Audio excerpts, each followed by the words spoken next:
تھا سعودی عرب کا، ان سے بھی بڑا عشق ہے، جس نے تقریر سننی ہو میرے پاس ہے۔ ہمیں لوگ مشورے دیتے ہیں کہ جو یزید کو اچھا کہے اور حسین کو باغی کہے اس کو ہم امام مان لیں، اس بے شرم بے حیا کو جو نبی پاک کے گھرانے کے بارے میں بکے اسے امام۔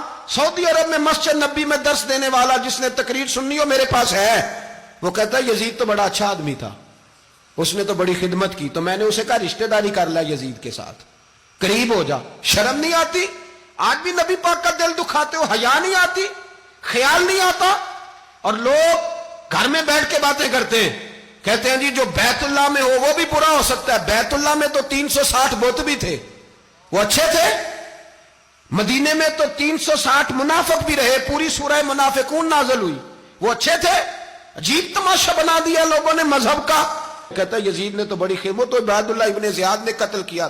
بے شرمو، اگر عبید اللہ ابن زیاد نے بھی قتل کیا تھا تو حکومت کس کی تھی؟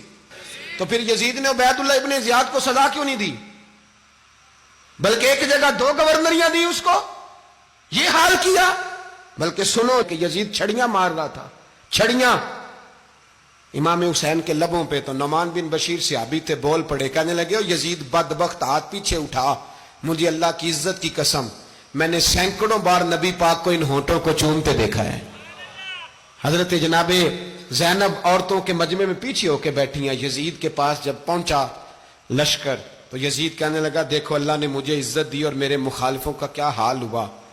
تو بی بی زینب بول پڑی، اتنے صدمے سہے پر آواز توانا ہے، جاندار ہے، جاندار۔ ہمارا کسی بندے سے جائیداد کا رٹا نہیں، ہم تو چاہتے ہیں امت اکٹھی ہو جائے، لیکن جو بندہ نبی پاک کی ماں کو دوزخی کہے، حضور کے باپ کو جہنمی کہے، یزید کو امیر المومنین کہے، اس کے ساتھ اتفاق رائے کر لیا جائے، یہ مذہب ہماری سمجھ میں نہیں آتا، بالکل نہیں آتا، قطعاً نہیں ہماری سمجھ میں آتا۔ کیسے اتحاد کر لیا جائے؟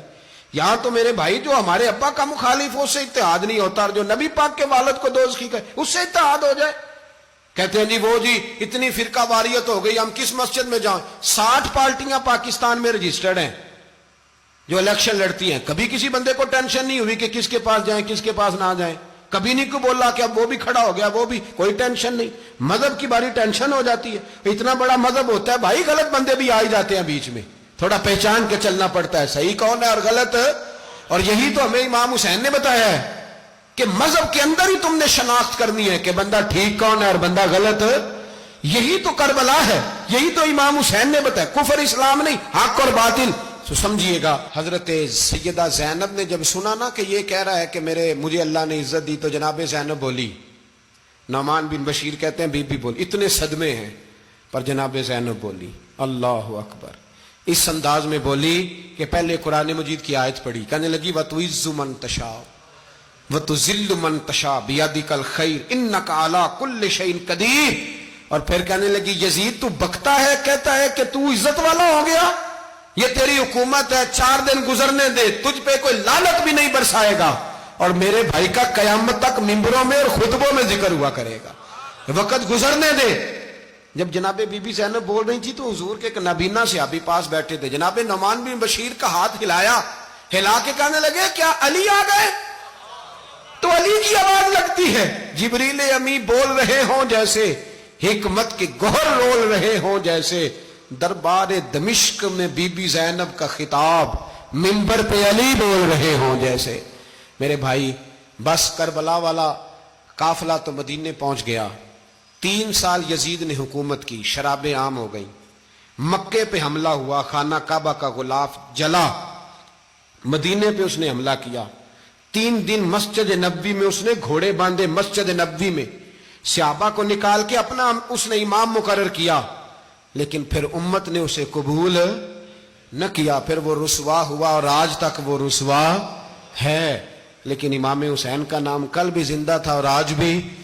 درس یہ ہے، پیغام یہ ہے، پیغام یہ ہے، یاد رکھو موت تیزی سے آ رہی ہے، ہمارے ساتھ والے دائیں بائیں والے سب چلے گئے، اسی طرح نمبر لگے گا، ایک دن اعلان ہوگا، ضمیر کے قیدی بن کے زندگی نہ گزارو، بالکل نہ گزارو، یہ تھوڑی سی زندگی ہے، دنیا سجن المومن، حق بات کرو، حق پہ ڈٹنا سیکھو، دین سمجھو، خبردار رسول پاک صلی اللہ علیہ وسلم کے دین میں ظالم، جابر، فاسق، فاجر کی کوئی گنجائش قطعاً نہیں ہے۔ اپنے آپ کو سمیٹو، اپنے آپ کو سنبھالو، دین میں اپنا کردار ادا کرنے کی کوشش کرو۔ دین طلب کرتا ہے ہم سے کہ ہم نے دین کو کیا دیا ہے۔ امام حسین نے سارا گھرانہ دین کے لیے دے دیا۔ ہمارا جو بچہ کسی کام کا نہیں رہتا اسے مدرسے داخل کراتے ہیں۔ ہم نے دین اتنا کمزور کر دیا ہے کہ عالم اگر شور نہ کریں، عالم اگر شور نہ کریں، زور نہ کریں، گھٹن والا ماحول ہو گیا ہے۔ مذہب کی پوزیشن کمزور کر دی۔ اب جہاں تک اس بات کا تعلق ہے جی فرقے ہو گئے، تو میرے بھائی یہ کوئی اتنی خطرناک بات ہے، یہ کوئی اتنا مشکل معاملہ نہیں ہے۔ یہ تو امام حسین نے بتا دیا تھا کہ یزید کے طور پر ایک غلط فرقہ کھڑا ہو گیا ہے، لہذا اس کا مقابلہ کرنا ہے۔ اس میں کوئی بری بات ہے؟ لیکن ایک سبق ہے بزرگوں کا کہ اگر سچی بات بھی نہیں کرنی تو پھر اس منبر کا حق ادا نہیں ہوتا۔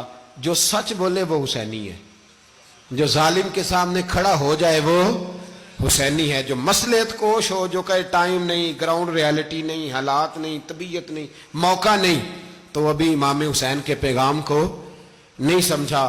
میں بہت سارے بزرگوں کا نام اس لیے نہیں لیتا کہ لوگ ایسے نہ کہیں کہ کسی کا نام کیش کرایا جا رہا ہے، لیکن میں نے سارے مناقب پڑھے ہیں۔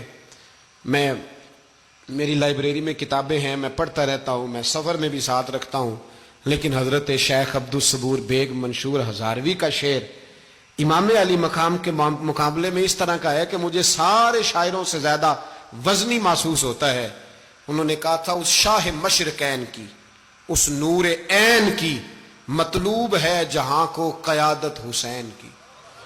دیکھیے ذرا حسن، اور ہر سو یزیدیوں کا زمانے میں زور ہے، ایک دو جگہ پہ نہیں، ہر سو یزیدیوں کا زمانے میں زور ہے۔ منشور آج پھر ہے ضرورت حسین کی، آج پھر ہے ضرورت ہے، آج لوگ حسینی بنے، امام حسین کے نقش قدم پر۔ وہ کہتے ہیں زور ہو گیا یزیدیوں کا، یہ ہمارے بزرگ ہمیں بتا گئے۔ مسجد کی طرف توجہ کرو، اپنے بچوں کی نگہبانی کرو۔ دنیا کی زندگی اتنی مختصر ہے کہ ایک خواب لگے گا جب ہم جائیں گے دنیا، ایک خواب لگے گا۔ خواب تھا جو کچھ کے دیکھا، جو سنا افسانہ تھا۔ اہل بیت نبوت کا اسوہ عبادت ہے، ریاضت ہے، پردہ ہے، پرہیزگاری ہے، اس پر توجہ کریں۔ جن کی بچیاں سر نہیں ڈھانپتی وہ 10 محرم کو بے شک دیگ نہ پکایا کریں۔ جو لوگ قرآن شریف پڑھنے کے عادی نہیں وہ بے شک امام علی مقام کا ذکر نہ کریں، اس لیے کہ امام حسین نے سر سجدے میں کٹایا ہے اور تلاوت نیزے کی نوک پہ بھی جاری رکھی ہے۔